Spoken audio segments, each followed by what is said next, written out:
son nom. Le verset 12, c'est l'autre texte de Aujourd'hui, nous voyons quelque chose. Voici les lois et les ordonnances que vous observerez et que vous mettrez en pratique aussi longtemps que vous y vivrez dans les pays dont l'Éternel, le Dieu de vos pères, vous donne. Vous détruirez tous les lieux où les nations que vous allez chasser servent leur Dieu. Sur les autres montagnes, sur les collines et sur tout arbre vert, vous renverserez les autels. La deuxième chose que Dieu va donner des ordres à son peuple, c'est de renverser les autels. Répète avec moi les autels. Vous renverserez les autels. Un hôtel, c'est un lieu fabriqué. C'est une tablette. C'est une maisonnette construite, bâtie pour offrir des parfums ou des sacrifices aux divinités. Que ce soit du côté de Dieu, que ce soit du côté du diable, un hôtel est parti construit pour offrir des sacrifices aux divinités. Il y a des divinités sataniques. Nous avons une véritable divinité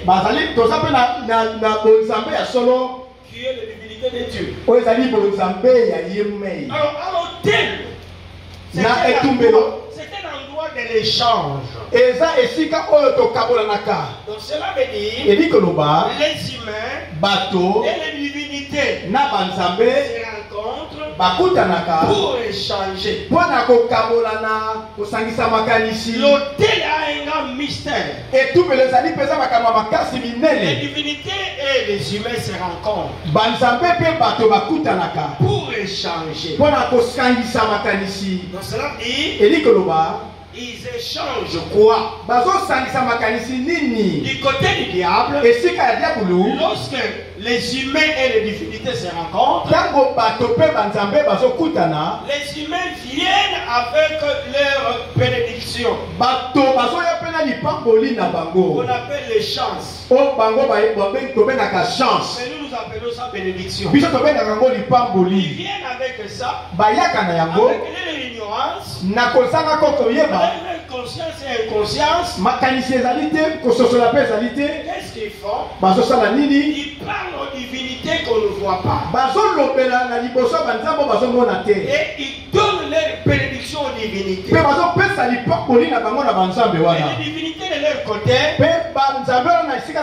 ils prennent la misère, ils prennent la malédiction, ils prennent tout ce qui est mauvais, ils jettent aux humains. Et lorsque les humains quittent l'hôtel, c'est pour vivre le sort en cascade. C'est pour vivre la sentence en cascade. Donc ils sont ensorcelés à l'hôtel diabolique. Et voilà beaucoup de nos ancêtres, ne connaissant pas Dieu, ils ont érigé des hôtels en parlant avec des arbres, avec des esprits. Ils partaient pour consacrer toute une génération. Et ce que tu es en train de vivre aujourd'hui, ça peut être la consécration de mauvaises choses qui viennent des hôtels maléfiques. Donne-moi un amen très fort. Dans chaque pays, il y a des hôtels sataniques. Dans chaque tribu, dans chaque état, dans chaque province, dans chaque ville, dans chaque commune, dans chaque quartier, dans chaque avenue, dans chaque lieu, Ils ont façonné, ils ont érigé des hôtels. Batonga baitumbelo. Tout ça pour punir les humains. Pointe bapesa etumbu na bato. Voilà la raison pour laquelle yango wana Dieu donne des ordres aux enfants d'Israël. za bapesi mobeko na bana Israël. Les lieux est pollué. Bon les lieux est pollué. Esika bofandi ebebisa détruisez ces lieux-là. bobebisa yango. Et puis vous devez renverser les hôtels. Esengeli pe bobebisa bitumbelo na bango. Pour que vous puissiez jouir de la terre promise. Pointe bosepa na mboka lelaka. Vous devez détruire tous les hôtels. Esengeli bobebisa bitumbelo na bango. Au Congo central. Pointe yoza na kimia na Congo central. Qu'ils soient à l'aise ici à Matadi. Pointe yoza na kimia au na Matadi. Et qu'ils ne sachent pas. Oye bate. Tous les hôtels érigés négativement. Bitumbelo nyoso ba oyo ba masala na lolenge mabe. Pour amener les contrastes. Pona komema mabe. Tu vas les détruire. Okobebisa yango. Parce que tu es champion. Pointe oza mobundisi molongi. Vaillant. Oza moto kolaka. Appelé. Nzamba bengaki yo. Pour détruire ces choses. Pona kobebisa makambo mai. Tenir debout là. Kelema esika ozwami. Dis Seigneur Jésus-Christ. Awa na Matadi. Je renverse. Na bebisi. Au nom de Jésus. Na kombo na Yesu. Renverser. Banda kobebisa. Bebisa bote. Bebisa bote. Obatonga. Na mboka na yo. Na province na yo. Na quartier na yo. Kende kobebisa mo. Obatonga. Obasala. Na mboka na nga. Na tsana nga. Na mboka na nga. Matin la prière. Nous sommes dans la prière.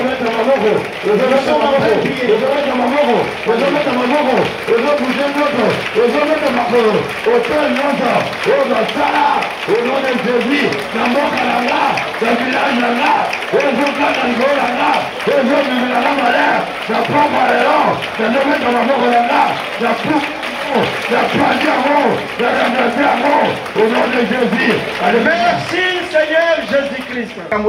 Et nous sommes en train d'utiliser sagement. Je sais que le gouverneur aura le temps de m'appeler un autre jour. Je viendrai donner le séminaire en détail. 8 institutions qui donnent la force à un hôtel. 8 institutions.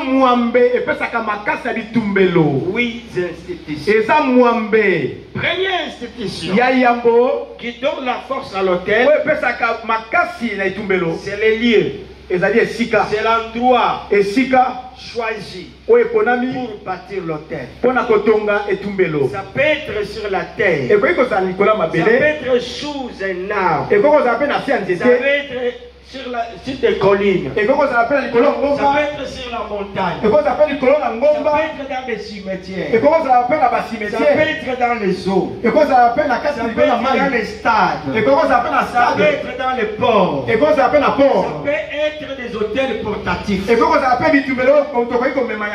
lieu est très important. Parce que le lieu là sera un point de contact. Sera un endroit où l'homme va se référer de temps en temps. Ces hôtels maléfiques sont érigés même dans des villages, dans des bifurcations des avenues, dans des ronds-points. Lorsque je viens au ministère, j'étais curieux de questionner beaucoup papa et maman Langi. Un jour, je les ai posé la question: quel est le secret de votre élévation? Maman avait rigolé, papa m'a regardé. On m'a pas donné la réponse. Deuxième jour, papa Langi a dit: tu viens, on va te montrer le secret. Et comme je savais que les gens disaient que maman s'est transformée en bois, ils sont des féticheurs, ils sont des magiciens. Je me suis dit, ah, aujourd'hui ça sera terrible.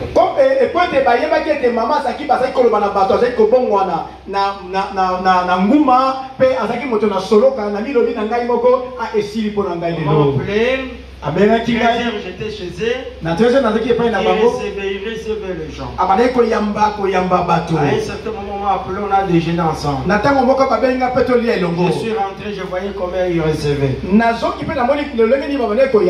On arrive vers 23h.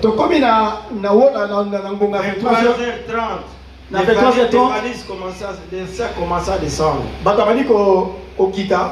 Moi, je croyais qu'ils m'ont oublié. Ils ont envoyé un protocole pour dire prenez Pasteur Paul qui vient. Il entre derrière. Je suis entré dans l'air véhicule. Là déjà 0-1. Et la chambre haute a commencé. Nous sommes sortis. J'ai dit aujourd'hui, qu'est-ce que j'ai cherché? On commence à circuler. Une musique douce. Papa commence papa et papa, maman langue aussi commence après. On commence lentement, on est en train de parcourir la ville. On est en train de parcourir la ville. On arrive dans un rond-point, on tourne. Moi je disais peut-être lorsqu'on va terminer, on va aller même au cimetière. La prière. Et je me suis senti dans l'embarquement, j'ai commencé aussi à prier. La prière. Le sambo. Presque 4 heures. Rapidement on rentre. On va me dire, va dans cette chambre, on va te reposer. Je me repose. 4h30. Et 6h on vient me toquer. 6h là le sommeil était comme ça. On dit maman a besoin de toi. Et il n'a pas dormi.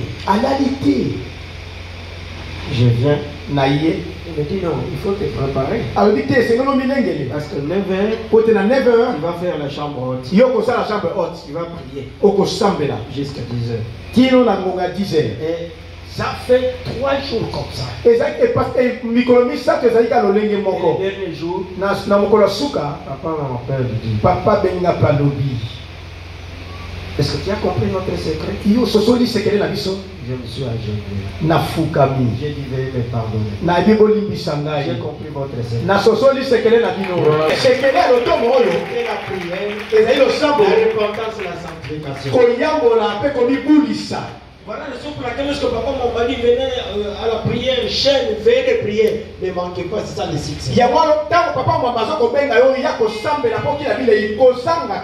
Lorsqu'on dit prions pour détruire les hôtels, ne blague pas. Il y a des choses qui ont été érigées. Nous devons prier. Il y a des gens qui nous ont précédés. Qui ne connaissent pas ce qu'ils ont logé. Les bureaux là où tu travailles. Qui ne connaît pas ce qu'on a érigé comme hôtel. Au marché là où tu pars. Qui ne connaît pas ce qu'on a érigé. À l'école, au stade, partout où tu vas, il y a des gens qui nous ont précédés. Leur objectif, que tout soit englouti, mangé par eux. Et moi je te proclame champion vainqueur.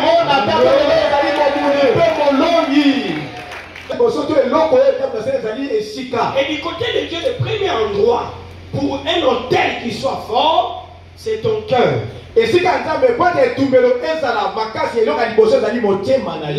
dit dans 1 Corinthiens 3,16. Ne savez-vous pas que vous êtes le temple de Dieu? Si quelqu'un détruit le temple de Dieu, Dieu le détruira. Donc toi tu es le temple de Dieu, tu es le temple de l'Éternel. Lève-toi, dis je suis l'autel de Dieu. Offrez, Romains 12, 1. Offrez à Dieu vos corps. Comme des sacrifices vivants. Qui sera un culte raisonnable. Oui, on va devenir ici à l'hôtel communautaire. Le hôtel qui doit être préparé chaque jour. C'est ton cœur. Voilà pourquoi il faut éviter que les choses mauvaises entrent dans ton cœur. C'est l'autel de Dieu. C'est là où Dieu descend chaque jour pour parler avec toi. Deuxième institution. Il y a des flashs que je donne. Deuxième institution. Chaque hôtel a un programme. Lorsqu'on bâtit un hôtel, on va programmer cet hôtel. Ça peut être un programme de génération. Et dans ce programme, on doit écrire les choses. Voilà peut-être ce que tu es en train de vivre. Il y a une programmation littéraire. On a dit dans cette famille, il y aura toujours des prostituées. Dans cette famille, il n'y aura pas la fécondité. Dans cette famille, il n'y aura pas de diplôme. On a programmé. Dans cette famille, tous les enfants, garçons, viendront les chefs coutumiers. Tu vas détenir des boulots. Tout programme négatif qui a été programmé dans votre famille, ça doit être déchiré ce soir. La maison de ma mère, la maison de mon père, que cela soit déchiré.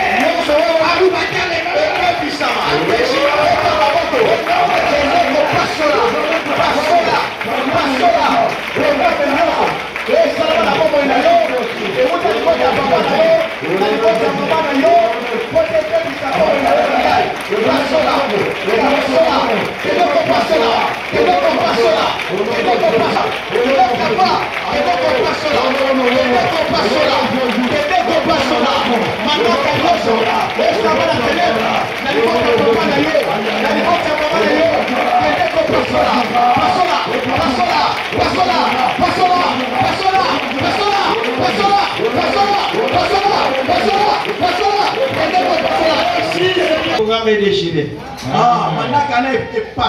Troisième institution. Les imprécations ou les paroles prononcées pour condamner une génération. L'autel devient fort lorsqu'il y a des paroles qui sont prononcées. Lorsqu'il y a des imprécations. Voilà la raison pour laquelle la Bible dit dans Proverbe 18-21, la mort, la vie sont au pouvoir de la langue. Quiconque l'aime en mangera les fruits. Tu es en train de vivre des choses compliquées. Il y a des paroles qui ont été prononcées. Jérémie 22, le verset 29. La Bible dit terre. Inscrit cette génération. Il n'aura pas d'enfant. Cette génération ne sera pas prospère. Ce sont des paroles prononcées pour condamner. Alors, quelle est cette parole qui te condamne? Dans le monde mystique, ils ont prononcé des paroles. Et cela est en train de faire son influence sur ta vie. Ça comprend même ton travail. Ça comprend même ta santé. Ça comprend même tes voyages. Ça comprend même tes études. Ça comprend ta santé. Si elle doit debout, dis Seigneur Jésus-Christ. Ce soir, en battant mes mains, je bouge encore gauche, à droite. Je m'en vais détruire. Je m'en vais annihiler toutes les paroles négatives qui ont été prononcées par l'hôtel maléfique de la famille de mon père, de la famille de ma mère, des voisins ou à gauche, à droite. C'est soit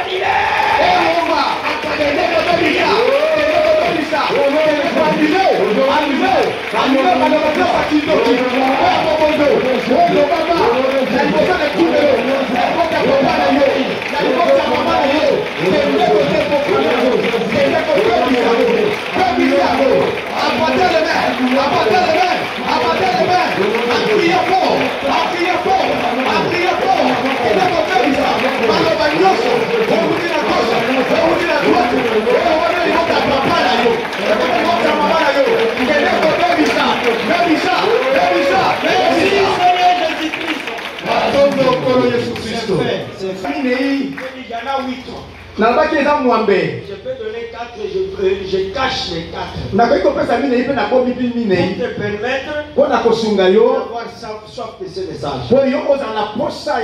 4e institution, c'est le sacrifice. L'autel de la valeur,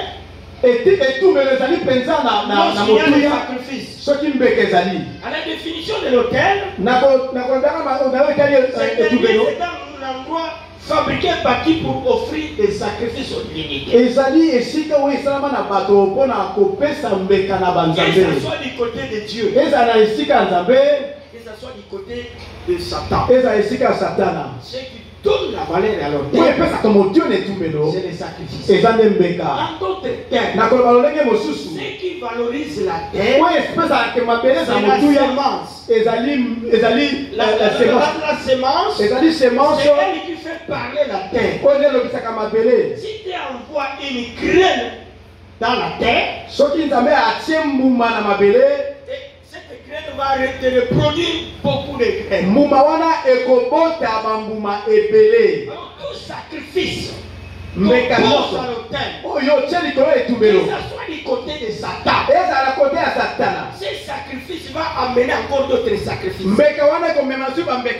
Voilà pourquoi dans ma famille il y a eu un sacrifice. On avait décidé du côté de ma mère de sacrifier côté de ma mère, de sacrifier toutes les jeunes belles femmes. Parce qu'eux aussi ont pris les sacrifices des autres. Cela veut dire que il y a moi si on passe à qui na zèle. Ils ont pris la charge humaine. Et maintenant, il y a famille à maman Bazou Moussouniwana. Au sein de cette famille, ils ont retiré. Donc, ils devraient remettre les sacrifices. Les sacrifices produisent un sacrifice. Suivez-moi très bien. Les sacrifices produisent aussi quoi? Voilà pourquoi nous nous disons au combat sacrifice contre sacrifice. Comme ils ont eu les sacrifices d'autrui. Maintenant, chaque enfant, fille, on doit te laisser grandir très bien. On ne va pas te permettre même qu'on te vierge. Parce que les sangs là pour eux c'est sacré pour les reproduire. On a laissé ma mère grandir sans qu'elle soit déviergée. Elle s'est mariée. Elle avait la connaissance que dans notre famille, une fois que tu te maries, tu commences à pleurer. Il faut que tu sois stérile. Mais une fois que tu es concis, tu t'attends déjà à la perte. Elle était tombée grosse rapidement. La grossesse de moi, de cet enfant. Alors les jours où elle a senti la douleur d'enfantement, elle sanglotait, elle pleurait déjà. Elle était dit si j'alerte les gens, ils vont comprendre rapidement que le temps est arrivé qu'on puisse m'abattre. La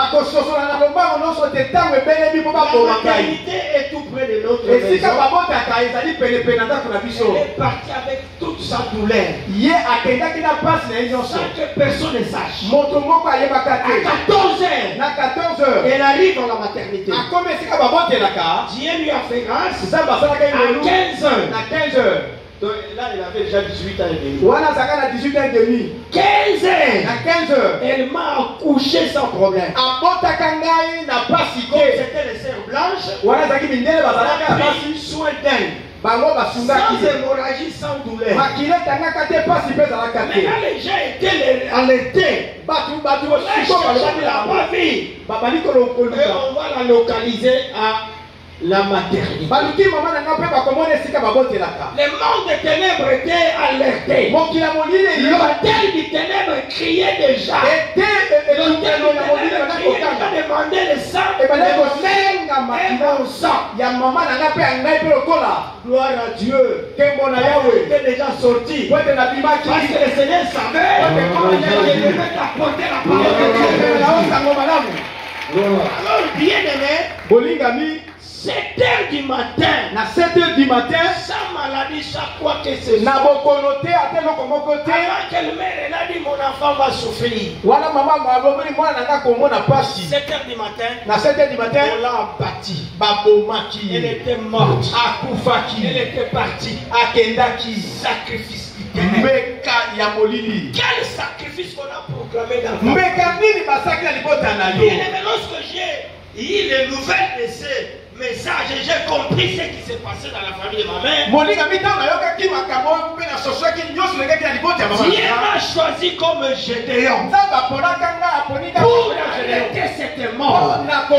Les gens mouraient comme ça. Les femmes mouraient. Là aussi, moi je servais Dieu, je ne savais pas. Mais lorsque j'ai au combat, j'ai compris. Je me suis engagé. Que Dieu m'a choisi comme Gédéon. J'arrête ce sacrifice. Ce soir, j'ai mon genou devant l'autel de Dieu. Je vais arrêter toutes les institutions, en commençant par les paroles qui ont été prononcées pour ta vie, pour ta famille, en commençant par les imprécations qui ont été prononcées. Celui qui va se lever et qui va commencer à prier pour annuler les paroles, pour annuler les programmes, pour annuler les sacrifices. Que cela se réalise dans ta famille, que cela soit détruit, que cela soit annulé. Au nom de Jésus, que tous ces sacrifices soient annulés. Soient annulés.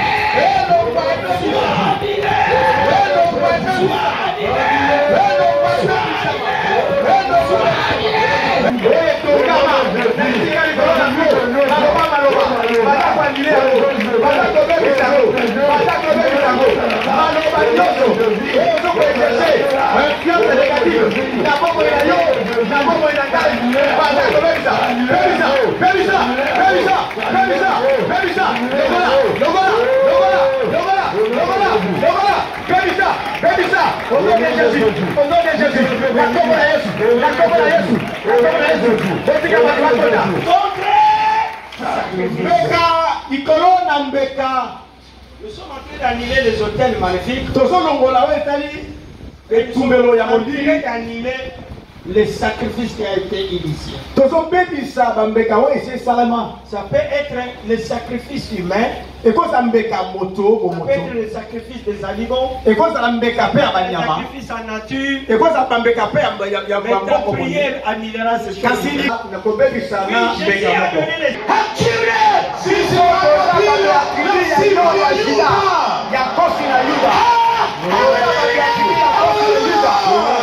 Hallelujah.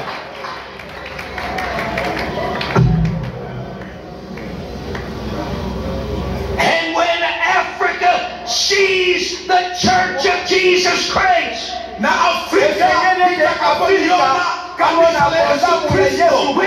break through where we came from and what our cultural background is. But we get a breakthrough from these chains.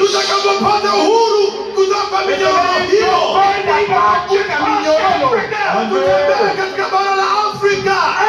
the blood-stained banner of the cross of Jesus Christ.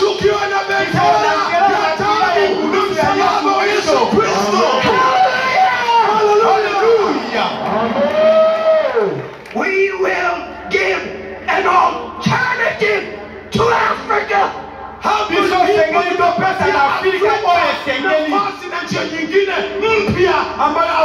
We will give them something they don't have.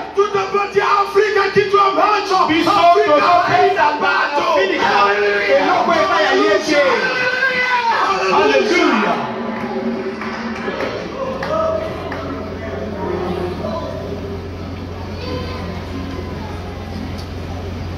Put your right hand up to God.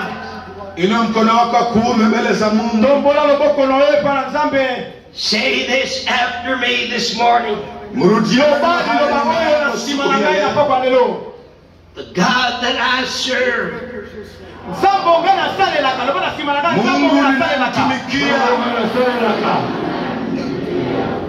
is a God of purpose.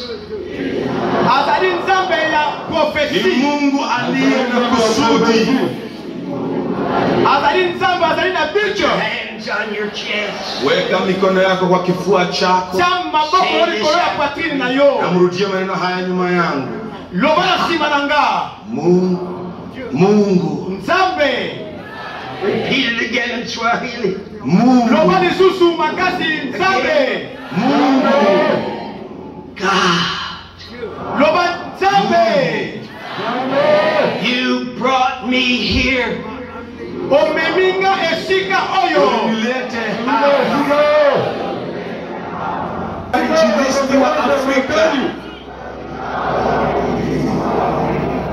For a divine purpose. Kwa kusudi lako wewe Mungu. Do you believe that? Je, unaamini? Put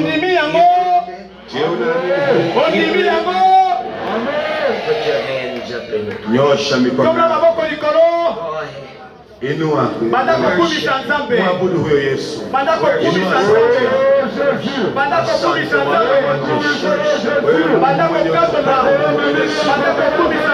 Kiwe wakati wa asubuhi. Jina lako Bwana libarikiwe na lihimidiwe. Jina lako Bwana lihimidiwe.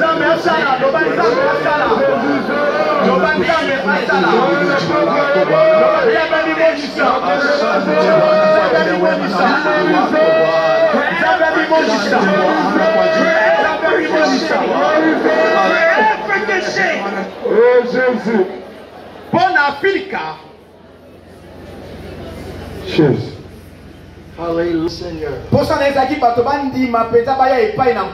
Dans les quelques minutes qui me restent, je vais faire quelque chose que normalement je ne ferai pas.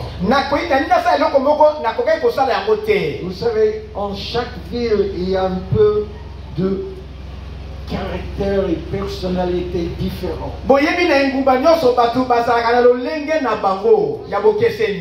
Ce que j'éprouve ici à Matadi,